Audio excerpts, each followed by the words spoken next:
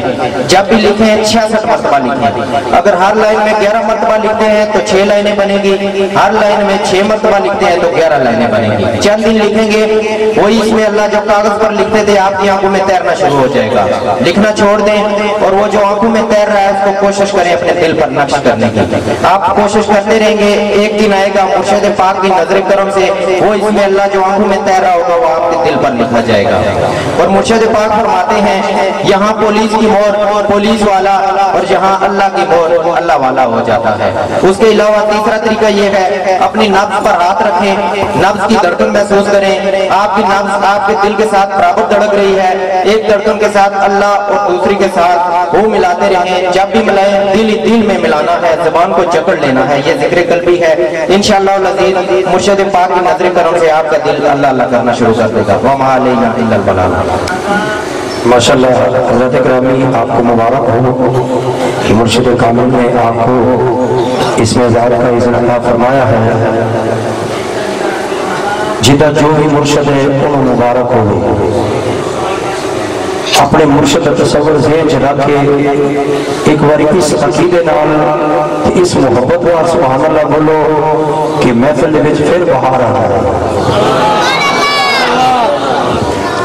حاضرین گرامی قدر بڑی اختصار کے ساتھ حاضری ہے اور ثنا خان رسول دادا نگر لاہور سے آئے مہمان محترم مقام حافظ سید ناصر گیلانی صاحب جن کو آپ پہلے کیو ٹی وی اے آر آئی پہ سماعت کرتے ہوں گے، یہ دیکھتے ہوں گے۔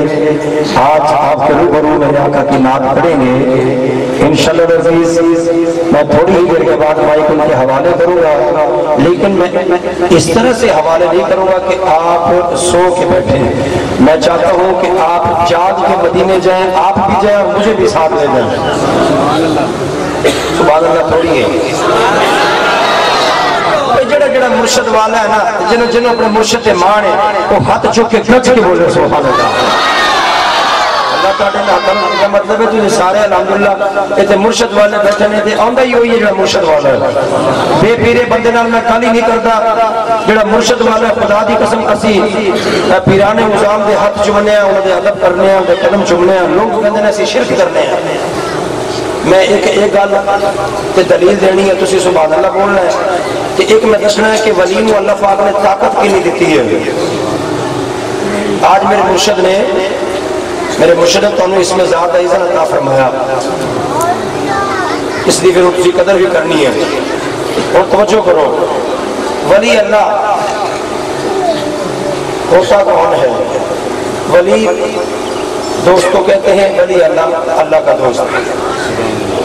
سر نہیں زبان ہلا کے بولیے سبحان اللہ۔ جب دوستی ہو جاتی ہے ظاہر ہے ملاقات بھی ضروری ہو جاتی ہے، بات چیت بھی ضروری ہو جاتی ہے یا نہیں ہو جاتی؟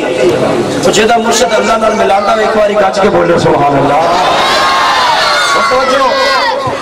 غوث السمدانی، شہباز مکانی، حضرت عبدالقادر جیلانی رضی اللہ عنہ، آپ ماں جی سے عرض کرتے ہیں ماں کعبہ حج کو جا رہے ہیں، اگر اجازت ہو تو میں بھی حج پڑھنے کے لیے جاؤں؟ ماں کسی مصلحت کے تحت روک دیتی ہے، آپ اپنی چھت کے اوپر بیٹھ کے رونا شروع کرتے ہیں۔ یہ جنہوں نے آج میرے مرشد کو یہاں دعوت دی ہے نا وہ بڑے خوش نصیب ہے۔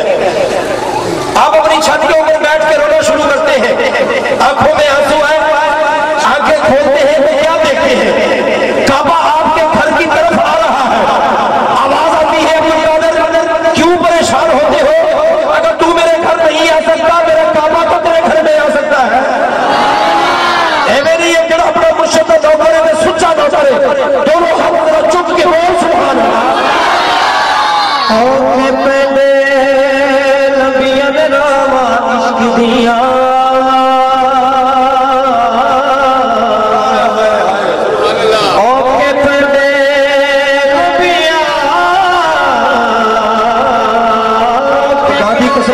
کامل مرشد پڑھ لینا نا، کچھ لوگ گلا بھی کرتے ہیں، کچھ لوگ گلا بھی کرتے ہیں، کچھ لوگ ذرا راہ ذرا مشکل بھی ہوتی ہیں۔ جڑا